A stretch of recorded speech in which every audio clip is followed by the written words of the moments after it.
Tem uma célebre passagem do livro Grande Sertão Veredas, de João Guimarães Rosa, que diz: o real não está no início nem no fim, ele se mostra para a gente no meio da travessia. E a gente vai ver isso daqui a pouquinho com o nosso entrevistado de hoje, o professor, doutor, presidente do PT, Hermano Nepomuceno. E aí entrou naquela discussão. Disse, não, porque o kit gay. Eu disse, meu amigo, isso não existe. Existe, está aqui. Olha aqui, está aqui no meu celular. Está aqui o kit gay. Ele teve uma sorte, mas a facada o afastou do debate. Ele tinha se mostrado como era. Em vez de se mostrar agora na travessia, ele tinha se mostrado lá na saída, no início. Você botar Jair Bolsonaro num debate, como os debates presidenciais, ele ia ser destroçado, ele não ia ter o que dizer.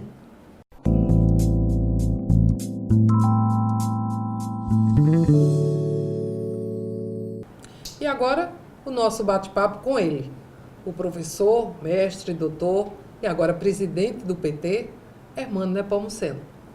É um prazer muito grande estar aqui no Em Foco para um bate-papo que com certeza será muito agradável com você e os nossos telespectadores. Professor, como você avalia essa afirmação diante da história brasileira?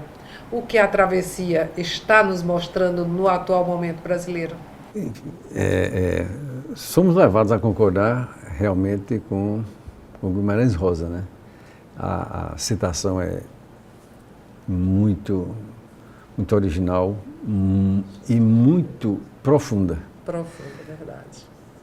E se nós compararmos com a travessia que nós estamos fazendo, né, nesse 2019, vai por aí mesmo. 2018 é o início, né, é a campanha eleitoral. Então você tem algo que não se apresenta como real, e sim como o que as pessoas querem ver, o que as pessoas querem ouvir. Entre os marketers, entre os marqueteiros, entre a elaboração dos discursos, você explora os sentimentos da população, tenta ver quais são os seus medos, quais são os seus receios, e em cima disso você monta um discurso. E às vezes isso não é o real, mas o real vai se aparecer quando você começa a levar isso para o concreto, para a prática, para o dia a dia. E eu acho que é isso que nós estamos vendo nessa travessia difícil de 2019. Aí você vai se deparar com o que realmente é, não com o que aparentava ser. O real se apresenta durante a travessia. E é isso que nós estamos assistindo hoje no Brasil, essa situação extremamente preocupante, bizarra às vezes, esdrúxula, e que tem provocado, tem dividido muito o país e tem criado polarizações extremamente radicais, com políticas de ódio, com políticas de destruição, com políticas de preconceito, com desmantelamento de órgãos de Estado extremamente importantes, com a depreciação de atividades sociais extremamente importantes como a educação, e criando um país polarizado, como se a política fosse um campo de inimigos e não de adversários que debatessem propostas, projetos e forma de encaminhar. Então, de construir, né? Exatamente, com uma visão mais adiante, fazer algo pelo país. E nós estamos num processo de destruição, de guerras e de construção de inimigos, o que é muito perigoso para a sociedade. Vamos agora falar um pouco sobre o quarto poder, que é a imprensa, como dizem por aí. Em termos de uma verdadeira revolução da informação, como você encara a força desse quarto poder, a imprensa, nos tempos sombrios da guerra da informação?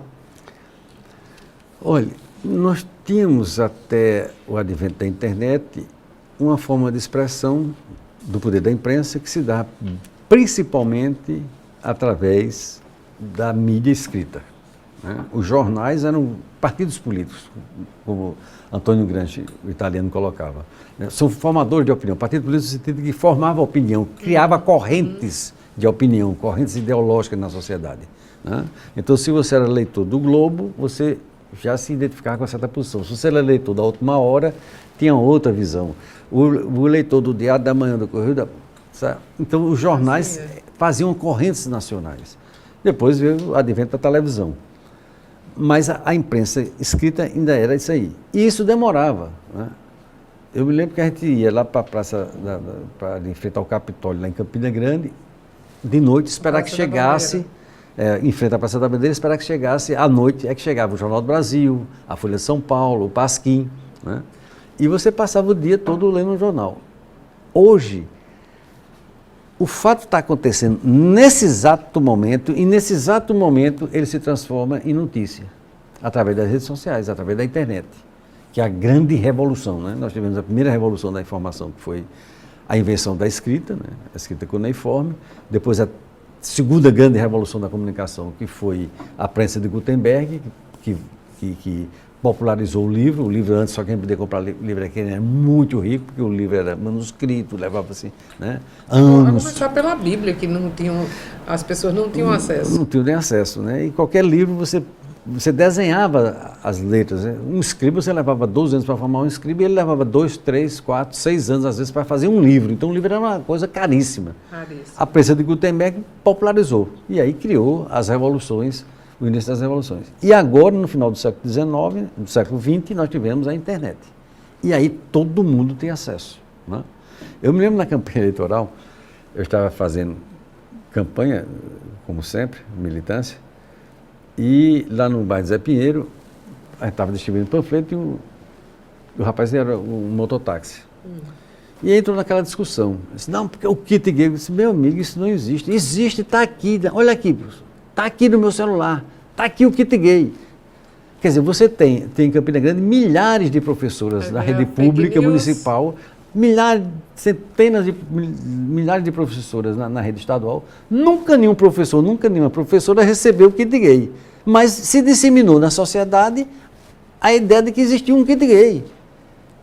Quer dizer, você pegou um medo da sociedade, que algumas pessoas e criou em cima um conceito e isso se espalhou como uma notícia real.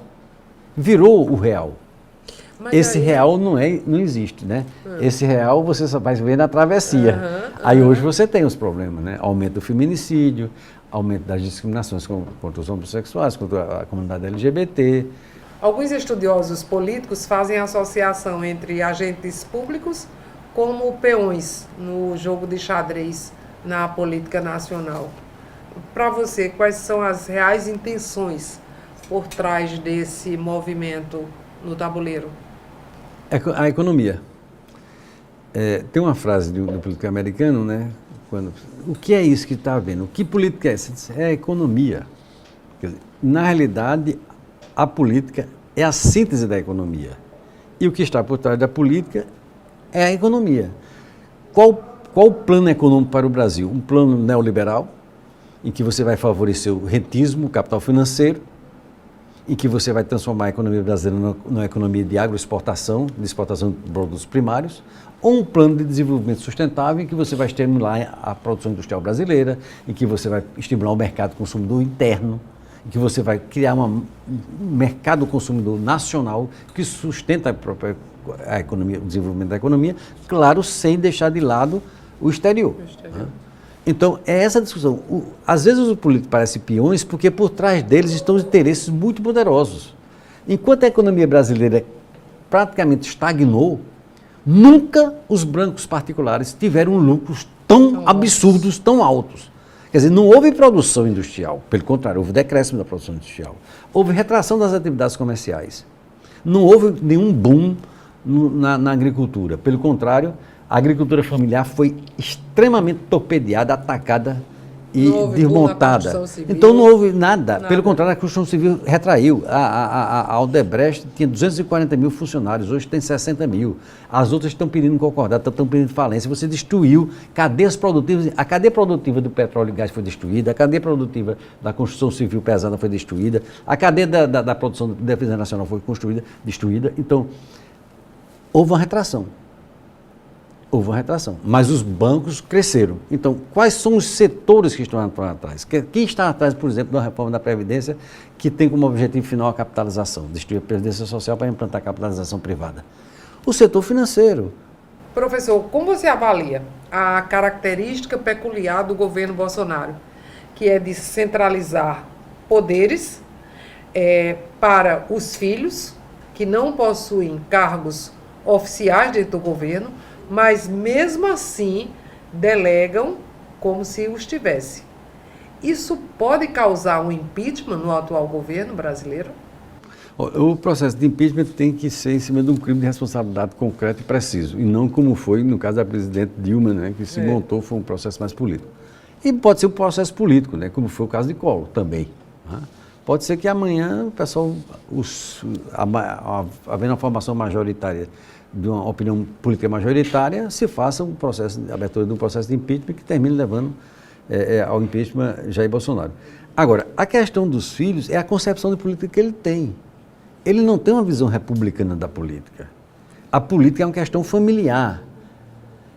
A carreira dele é essa. Em 27 anos de mandato político antes de chegar à presidência, qual foi a trajetória dele? Elegeu um filho vereador, o outro filho deputado estadual, o outro filho deputado federal. E fazia aquela política absurda que você que eles chamam de rachadinha, né? Você contratar funcionários fantasmas, esse funcionário fantasma devolver parte do seu dinheiro. Tanto é que isso resultou no processo. Ele tem um foco, né? Que é e ele achar que não, meus filhos... Em primeiro lugar. Em primeiro lugar. Ele disse isso. Quer dizer, dessas coisas... Ele é muito autêntico. Ele é autêntico, ele não esconde. Ele é autêntico. Ele nunca escondeu o que ele era. Se você pegar as entrevistas de Jair Bolsonaro antes... Ora, claro, durante a campanha, tanto é que durante a campanha ele desaparece. Ele teve uma sorte, que no final das contas funcionou como uma sorte. Veja bem o que é que eu estou dizendo. Funcionou como uma sorte, né? Eu sou contra a violência, não concordei nunca. Mas a facada o afastou do debate. Mas você acha que a mudança que as pessoas estavam querendo, se ele tivesse participado ou não do debate, tinha influenciado de alguma forma? Ele tinha se mostrado como era. Em vez de se mostrar agora na travessia, ele tinha se mostrado lá na saída, no início. Você botar Jair Bolsonaro num debate, como os debates presidenciais, né, em mesmo pé de igualdade, com o mesmo tempo, ao lado de um Ciro Gomes, ao lado do Guilherme Boulos, ao lado do Fernando Haddad, por mais que tenha uma postura mais equilibrada, mas ele ia ser destroçado, ele não ia ter o que dizer. Ia ficar claro para a população que ele estava desnudado. Então, o fato dele se ausentar dos debates, não participar dos debates, o protegeu. Contribuiu. Porque a grande maioria da população não conhecia Jair Bolsonaro. Quem conhecia Jair Bolsonaro? Só quem acompanha muito atentamente política.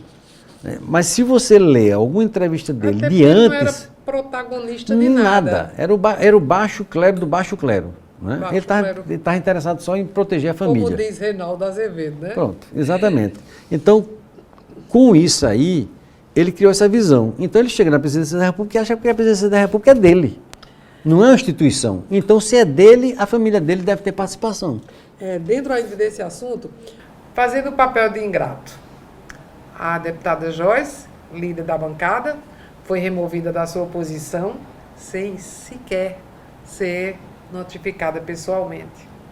Você acredita que o governo federal está morrendo por fogo amigo?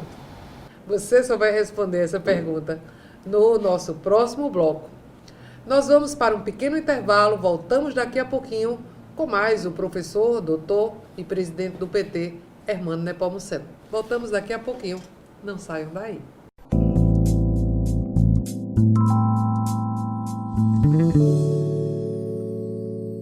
De volta com o presidente do PT, o doutor Hermano Nepomuceno, que está respondendo para a gente se ele acredita que o governo federal está morrendo pelo fogo amigo. Na realidade, essa é a forma política de fazer a política de Jair Bolsonaro é essa forma do autocrata autoritário. Então ele acha que ele é o centro, né? Ele não se vê como presidente da República como uma instituição, mas ele chegou lá e eu conquistei, é meu. Então privilegia os filhos, etc.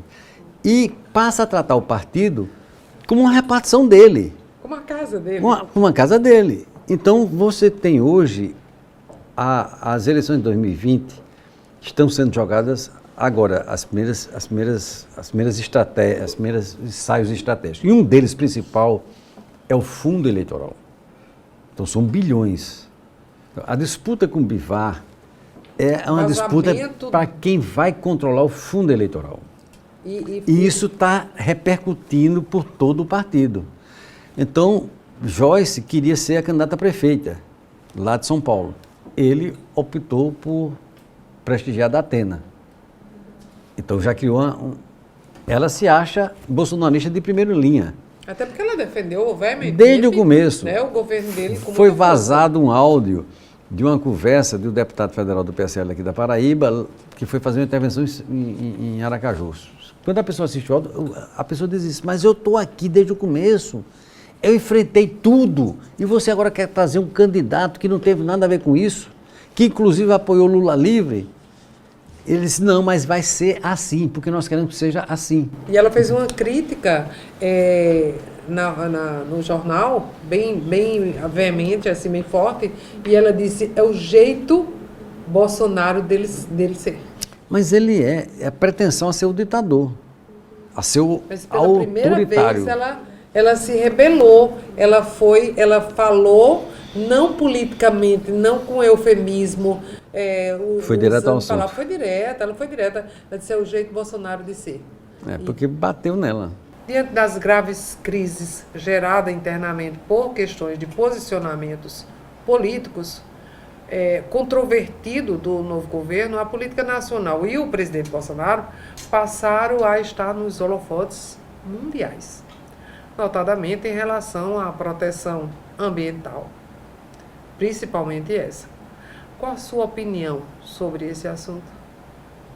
Veja bem, nós temos um governo que acha que certas questões são para jogar na lata do lixo. Educação, meio ambiente, direitos sociais, defesa da comunidade LGBT. Então, ele acha que isso tem que ser jogado no lixo, que isso não sabe, passa por cima, que isso é mimimi, como eles dizem. Então, ele não percebe a importância da questão ambiental. Nós somos um país continente. E temos não só para nós, mas para o resto do mundo. O Brasil adquiriu uma respeitabilidade mundial nas últimas décadas, nos últimos anos, nas últimas décadas, por conta dos seus posicionamentos, de levar as condições. Né? Nós cedemos à Conferência Ecológica Mundial e o governo agora está descumprindo tudo isso. Com relação à defesa dos direitos das mulheres na Assembleia Geral da ONU, todos os delegados, os representantes, os embaixadores dos países, todo mundo abismado com como é que esse governo atual rasga todos os acordos que foram feitos antes. E na área do meio ambiente é a mesma coisa. Quer dizer, incentivar as queimadas na Amazônia é um absurdo. O que nós temos que encontrar é uma política sustentável para a Amazonas. E a Amazônia não é só brasileira. Nós temos a maior parte da Amazônia, mas a Amazônia pega também os outros países. É um conjunto, uma massa imensa e que tem repercussões muito grandes no Brasil. O centro-oeste brasileiro, o sudeste brasileiro tem um clima mais molhado, tem chuvas mais permanentes, graças ao regime de chuvas da Amazônia.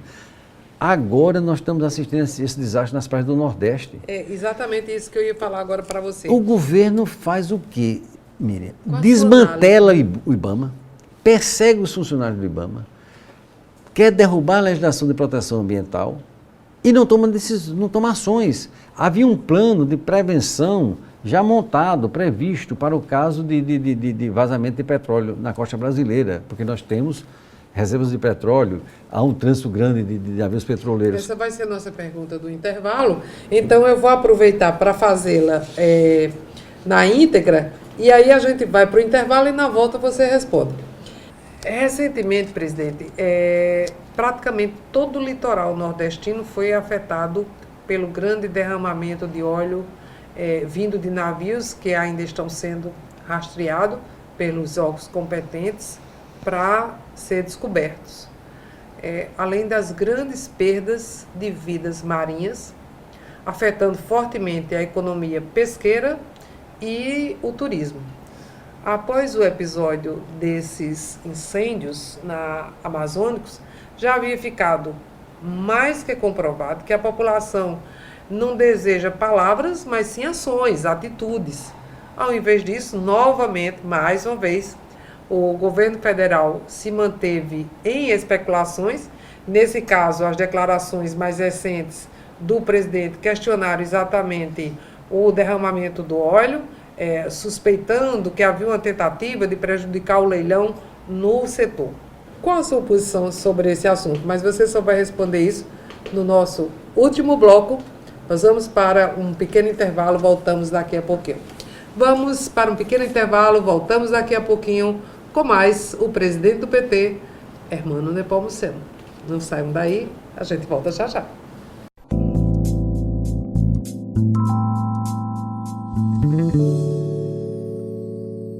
De volta com o professor Hermano Nepomuceno, que vai responder para a gente a pergunta que ficou no ar, a respeito desse leilão que foi prejudicado, segundo Bolsonaro, quando houve esse derramamento do óleo, foi exatamente na intenção de prejudicar o leilão do governo federal. Qual foi a sua avaliação a respeito?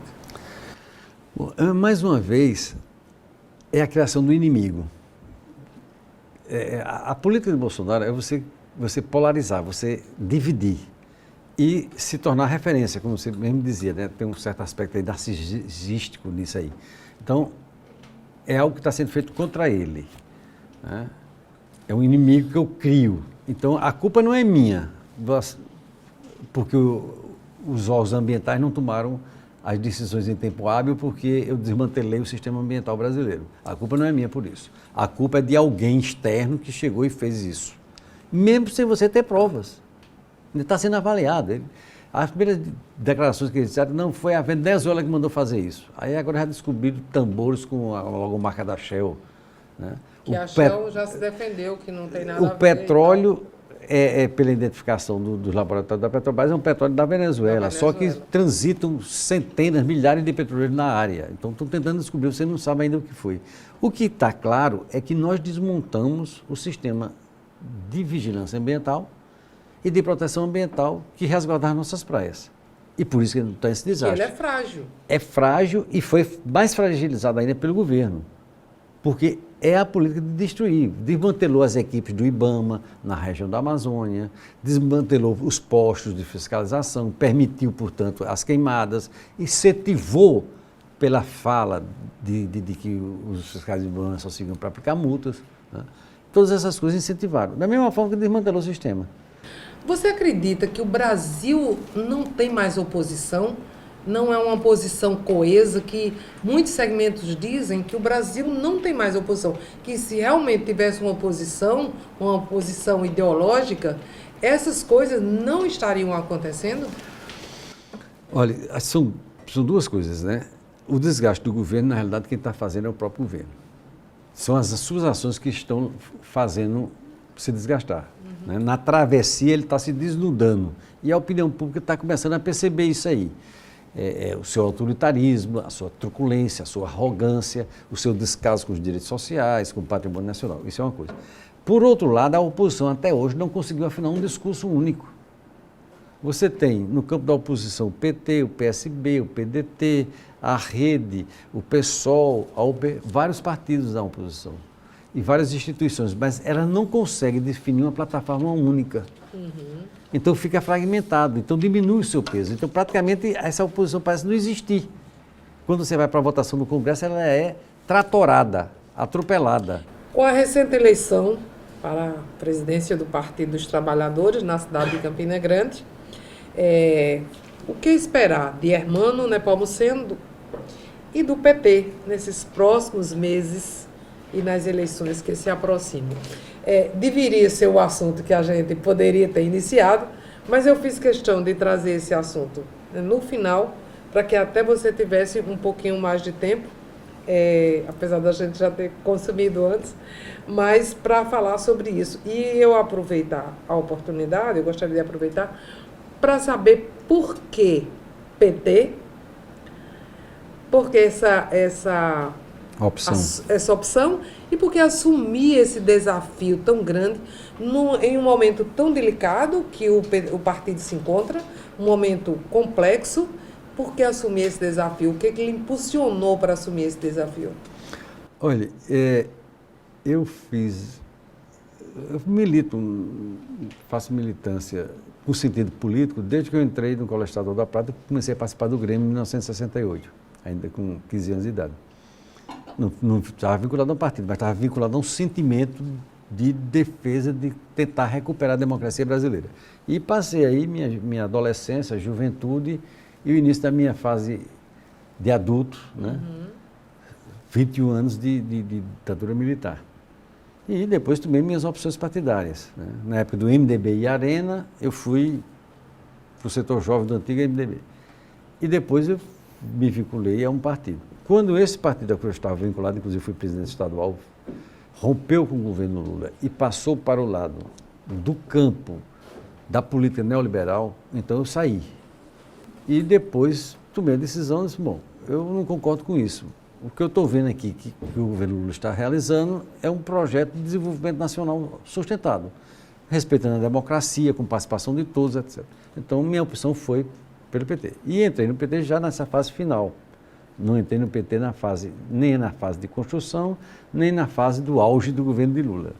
Já entrei na parte da pancada, né? E peguei 2015, 2016, né? Nos debates que eu ia era pesado, né? Porque foi no auge, né, dos ataques ao PT e você entrava para um debate nas emissoras de rádio, etc. E aí fui candidato a primeira vez, perdi, fui candidato a segunda vez a presidente do partido de Campina Grande, perdi, e agora nessa terceira vez ganhamos, né? Na proposta da gente dar uma sacudida, porque eu creio que é o momento de o partido se apresentar para a sociedade, discutindo as acusações que foram feitas, discutindo que você pode sintetizar isso na prisão de Lula, o que eu já conhecia do processo de antes, dos depoimentos, que graças à mídia, né, ao YouTube, você pode acompanhar todos os interrogatórios de Sérgio Moro com os acusadores, com o presidente Lula, ter acesso ao processo. Então, aquilo que eu já sabia que era, mas não provava, The Intercept Brasil comprovou que, na realidade, a Operação Lava Jato não é uma operação, é uma conspiração com um interesse político. O chefe do processo negocia com o candidato, participar do governo e, em troca, ele afasta o principal concorrente e bota na cadeia. E depois ele vai para o governo. É um negócio assim tão escandaloso que a gente fica, como é que continua? Como é que continua? O cara é um juiz, era para ser um imparcial. Hoje você revela pelos debates, né, pelos diálogos do Intercept, né, que ele interferia o tempo todo no processo, conduzia o processo do jeito que ele queria. E, antes da eleição, ele acertou com o Bolsonaro o apoio ao governo do Bolsonaro. E depois ele recebe a sua paga. Isso, por si só, já seria um escândalo político, um motivo de anulação das eleições. Das eleições. Então, eu acho que é um momento importante para a gente voltar a discutir o Partido dos Trabalhadores e voltar a dialogar com a sociedade. Bom, e agora a gente vai para um momento mais intimista do que esse nosso bate-papo, apesar de que foi um papo assim bem descontraído, bem legal. Com certeza. Né? O que mais lhe toca no aspecto social? Uma palavra bem resumida. Desigualdade. O que lhe irrita e o que lhe deixa mais feliz, independente de política? O que irrita, truculência, covardia. O que deixa feliz, solidariedade. Exemplos de solidariedade humana que nós, graças a Deus, nós temos muitos. O que você gosta na política? O que mais lhe atrai na política? O sentido de construir. A definição aristotélica de política, o bem comum. Campina Grande, uma característica dela que você acha forte, importante e posiciona ela com uma pujança? Ser uma polis, ser múltipla, receber as várias pessoas, as várias diferenças. O sentido preciso da palavra polis, né? Da palavra polarizada mesmo. Que é múltipla. Eu acho que Campina é múltipla, tanto como ela recebe, né, como o hino de Campina diz, né, que o forasteiro é bem-vindo e se torna um cidadão. Que aqui para nós é belíssimo, né? É, belíssimo hino de Campina, eu gosto muito. Quem é Hermano Nepomuceno? É campinense, né, filho de João e Udete, antes de tudo professor, adoro minha profissão. E o que é, ao mesmo tempo, um eterno estudante, né? Eu firmei agora um Qual contrato. é o seu sentimento mais forte que você se descreve? Eu acho que é solidariedade. A hashtag para hoje. Lula livre. Professor Hermano Nepomuceno, suas palavras, suas considerações finais para esse nosso bate-papo, esse nosso encontro. Olha, Miriam, foi muito bom estar aqui no Enfoco, mais uma vez aqui discutindo com você, debatendo, né? Agradecer a atenção dos nossos telespectadores, agradecer ao nosso presidente, né, por essa concepção de TV que ele tem, a TV Master, né, o Alex Filho, que é que é plural, né, e que está muito vinculada ao nosso Estado. Muito obrigado, sinceramente. Eu que agradeço, foi muito bom ter você aqui no nosso programa. Seja sempre bem-vindo. Espero tê-lo aqui em outras oportunidades. As portas estão sempre abertas para pessoas que têm conteúdo, assim como você. Muito obrigado. E assim, terminamos o Enfoco de hoje. Contamos com você no nosso próximo encontro. Até lá!